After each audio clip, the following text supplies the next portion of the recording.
Namaskar. Welcome to another episode of Editorial. I've got three topics for you today. Now, interestingly, all these topics are different, but they're all related. And I will tell you how they are related in the end of the editorial. Let me start with my topic number one. My topic number one deals with a lawmaker. Her name is Pragya Singh Thakur. She is a member of Parliament, Lok Sabha, from Bhopal. She claims that she consumes cow urine every day, and the fact that she consumes cow urine every day gives her more immunity, and this more immunity helps her to fight COVID. This is what she claims. We'll talk about it. The second topic that I want to talk about is about Shahid Jamil. Shahid Jamil is a scientist who was working for an organization called Virus Genome Sequencing Group. In fact, he was heading that organization called the Virus Genome Sequencing Group, and this group were a group of scientists who were helping India to fight COVID. Now, when Indian media asked Shahid Jamil as to why he has quit, he had nothing much to say. But Shahid Jamil wrote an article in New York Times, and what he said, I will take you through in this editorial. That is my topic number two. My topic number three is about NGOs. Indian NGOs claim that they can't serve the people, they can't come to the aid of people for the simple reason that they have no money. You see, they have no money because there is a law called the FCRA, that is Foreign Contribution Regulation Act, FCRA. This act has been made very stringent by the Modi government in the last 7 years. It has been made very stringent. And because of the stringent law, where they are not able to get fundings, grants from foreign contributors, these NGOs are starving for money, they are short of money, and therefore they can't provide aid to people in India. Let us talk about that also. And like I said, all these three topics are related, and we will talk about it in the end of the editorial. Let's get right into the show. You see, a member of the parliament or an elected member of the Lok Sabha is called a lawmaker. Elected member of any assembly is also called a lawmaker. They are lawmakers. Why are they called lawmakers? Because they almost decide our future. These MPs, these MLAs decide our future. You see, a lawmaker is supposed to be a very responsible job. It's a responsible job, and the fact remains that one of their responsibility is also to spread, also to promote scientific temper in our community, in the country. That is their job. But it is very ironic. It is very ironic that some of our lawmakers themselves, they talk about consumption of urine, that is cow urine, to increase their immunity. And like this lawmaker of ours, Miss Pragya Singh Thakur, she says that she consumes cow urine, and this cow urine increases her immunity, and this immunity helps her fight COVID. Just hear what she has to say. I will get back to you. देशी गाय का पालन करिए। देशी गाय का गौमूत्र अगर हम लेते हैं तो उससे हमारे फेफड़ों का जो इन्फेक्शन है वो दूर होता है। मैं बहुत तकलीफ में हूँ, लेकिन मैं प्रतिदिन गौमूत्र अर्क लेती हूँ, और इसलिए मुझे अभी कोरोना के लिए कोई औषधि नहीं लेनी पड़ रही है। ना ही मैं कोरोना ग्रस्त हूँ और ना ही ईश्वर मुझे कहेगा कि मैं उस चीज का, उस औषधि का उपयोग कर रही हूँ। और प्रार्थना करती लेती हूँ कि आप हमारे लिए अमृत का के स्वरूप हैं, मैं आपको ग्रहण कर रही हूँ, आप मेरे जीवन की रक्षा करें, क्योंकि मेरा जीवन राष्ट्र के लिए। और इसलिए गाय का गौमूत्र जो होता है वो हमारे लिए जीवनदायी होता है। Okay, now scientific temper says that you see, when you say something, when you claim something, there has to be some reality check, there has to be some testing, there has to be some hypothesis, there has to be some analysis, there has to be some logic in what you are saying. If what you are saying has nothing of this, then that is not true, that is false. So the fact remains that while she may believe what she says is true, Scientifically, it is not proven. You see, a lot of us and a lot of you all must already have started commenting saying that she is ignorant, she is that, she is this, she's, all of that I agree. A lawmaker shouldn't be making such claims. The government and her political party should not allow her to make such claims because this may harm people. Because there are a lot of followers who have now been putting cow dung on their bodies or cow urine and all of that to protect themselves against coronavirus. To the best of our knowledge, that this doesn't protect coronavirus, rather it puts them into other dangers of some other diseases. My colleague Aarti Gharge has done a fantastic report on the same. If you have time, please do visit it. I will put the link below. Now that's again not my problem. My problem is us. You see, before we start blaming this MP and these public representatives and these lawmakers, there is one thing we need to consider. A country like New Zealand, or a country like even UK, these countries, when they go out to vote for their public representative, they go and vote based on the promises of development that the public representative stands on the podium and gives them. Based on the promises of development, based on the promise of a better quality of life that these representatives promise to provide the people of their country. That is how these people go out and vote. How do we go? We go to vote because the particular person belongs to our religion, so we go and vote for him. We go to vote because that particular person belongs to our community, our caste, so we go to vote. So now the difference. People in representatives of countries like United Kingdom or countries like New Zealand or even countries like Germany, countries like Australia, they go out to their people and promote vaccination. They ask people to go out there and take more and more vaccination. They ensure their people gets vaccination. That is what they do. Because mind you, they were always about development and better lifestyle. Our representatives who you voted on the basis of their religion, on the basis of their caste, they promote cow urine. They say, have cow urine, it will help immunity, which will help you fight COVID. Now, more than these public representatives, I blame us. I blame our voters. I blame the people of India that they are the people who made this particular public representative sit in the chair. And ironically, even today, a lot of them even listens to her, possibly even follows her. This pandemic has to be a lesson for all of us. A public representative may necessarily not be from your caste or your community or your religion. That public representative needs to be a person who will give you a better lifestyle, a better healthcare, a better education. If he or she can promise that to you, that's the person we need to vote. So that's my topic number 1. I will go to my topic number 2, but like I said, both are linked. Shahid Jamil, a very eminent scientist, and like I told you, the head of this group called the Virus Genome Sequencing Group. This Virus Genome Sequencing Group was actually advising India to fight COVID-19.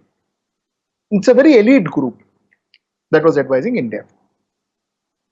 Now, Shahid Jamil has also come to our channel. He has given an interview even in our channel. I will try and ask my colleagues to put that link too under this program. So do have a look at that. So a very eminent scientist who was scientifically, it's a scientific team that was fighting against COVID. Now, Shahid Jamil resigned from this group, and that was a shocker. Resigning from a group at this stage, when India is facing, it's in its peak of the wave 2. But then Shahid Jamil decided that he will not speak much to the Indian media, so he told nothing to Indian media. But he wrote an article in New York Times. And this is what Shahid Jamal had to say. On 13th May, in an invited opinion for the New York Times, Dr. Jamil summarized that India's response to the multiple waves and the uneven vaccination rollout, and concluded by saying that scientists were facing stubborn resistance to evidence-based policy making. I repeat, scientists were facing stubborn resistance to evidence-based policy making. On 30th of April, he says, over 800 scientists appealed to the Prime Minister demanding access to the data that could help them further study, predict, and curb this virus. Decision making based on data is yet another casualty as the pandemic in India has spun out of control. The human cost we are enduring will leave a permanent scar. This is a very important statement he made and a very serious allegation. What he said is India is not working on a scientific temper. Scientific advices are ignored, and that is dangerous for India. Remember the first story I told you about when a lawmaker was talking about having cow urine to improve immunity?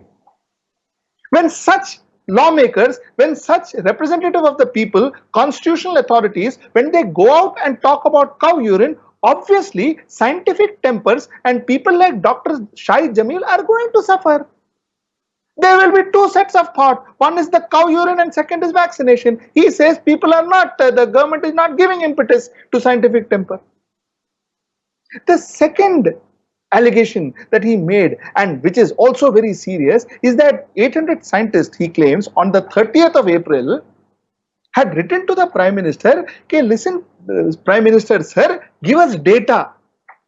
Provide us with data, and if you provide us with data, we can predict. We can predict what is going to happen. We can predict when is the second wave, how is the second wave going to be, how is the third wave going to be, and possibly try and help curb this virus. But he says, you can get anything in this country but data.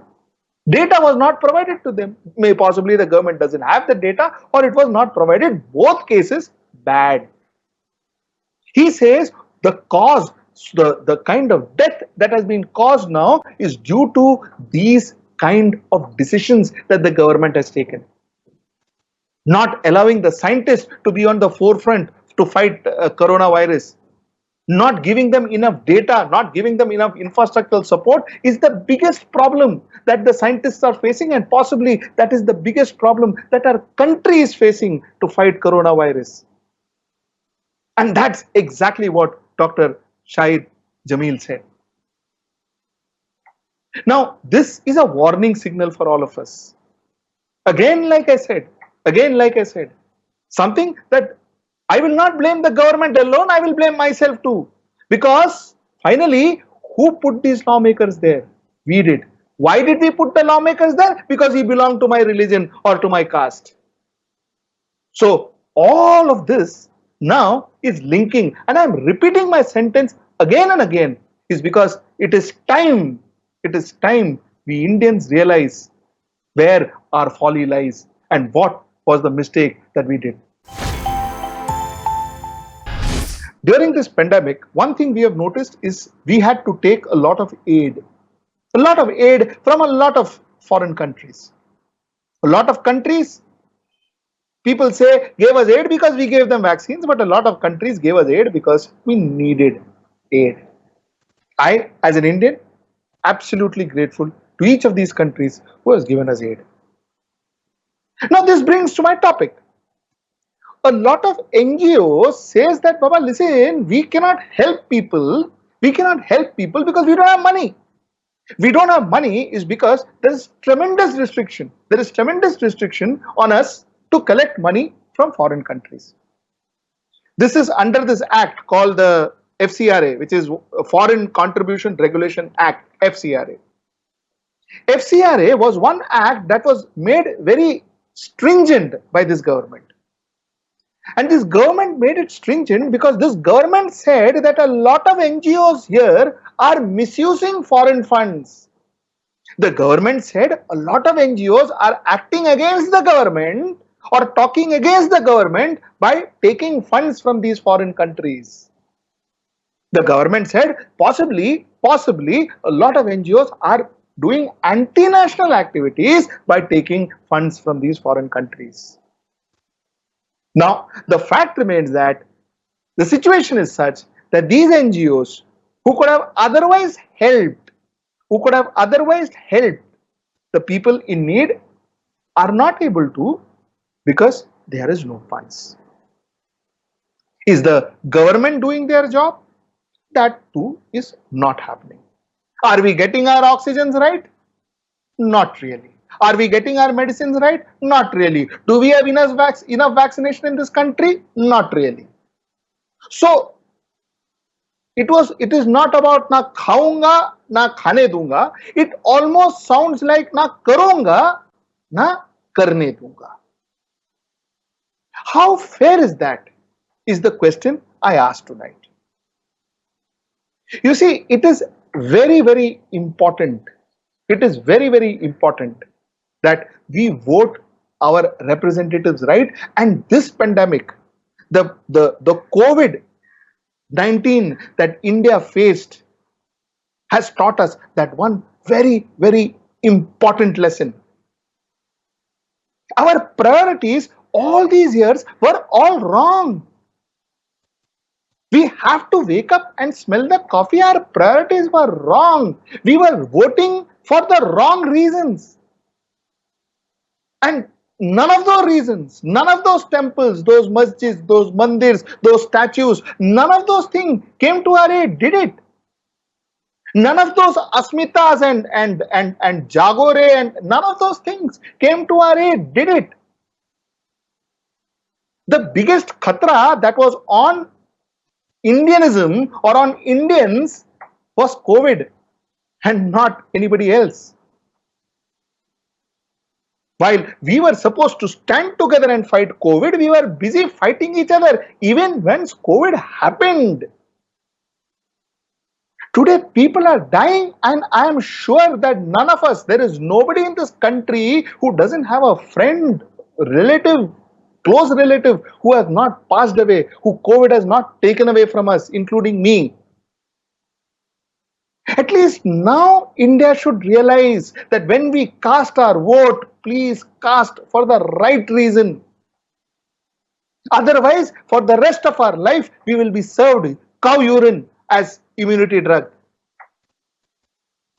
And possibly still will be standing in line to get a vaccination. This is the point that I wanted to tell you tonight. I'm sorry, I am operating out of my home, so I'm sorry if there were any technical glitches in my editorial. Also, I had to go through a lot of papers, so I'm extremely sorry if there were some technical glitches. But I wanted to make this point to you today. Till I see you next time. Namaskar. Namaskar. We asked you to support us, and we are overwhelmed and grateful for the kind of support you gave us.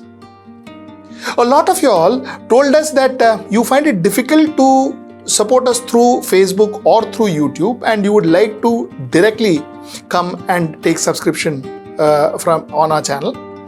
A lot of you all said that you wouldn't prefer to pay through credit cards, but rather have other methodologies. A lot of you all said that you want a one-time payment option, one-time subscription option. So we arranged for all of that. All of that has been arranged for. We have now multiple payment options. We have UPI, we have Paytm, we have credit cards, we have net banking, we have wallet. We have a lot of payment option now. We have a one-time subscription option. And all of this is now available on our website. The link is down below, and our website, of course, as you know, is www.hwnews.in. Mind you, With subscription, we also have a lot we offer you. So you have exclusive programs, you have exclusive meet and greets, you have exclusive goodie bags, a lot of it that we give for each subscription. All of those details are there in our website. So please go to our website and if possible, subscribe to us. Till I see you next time. Namaskar.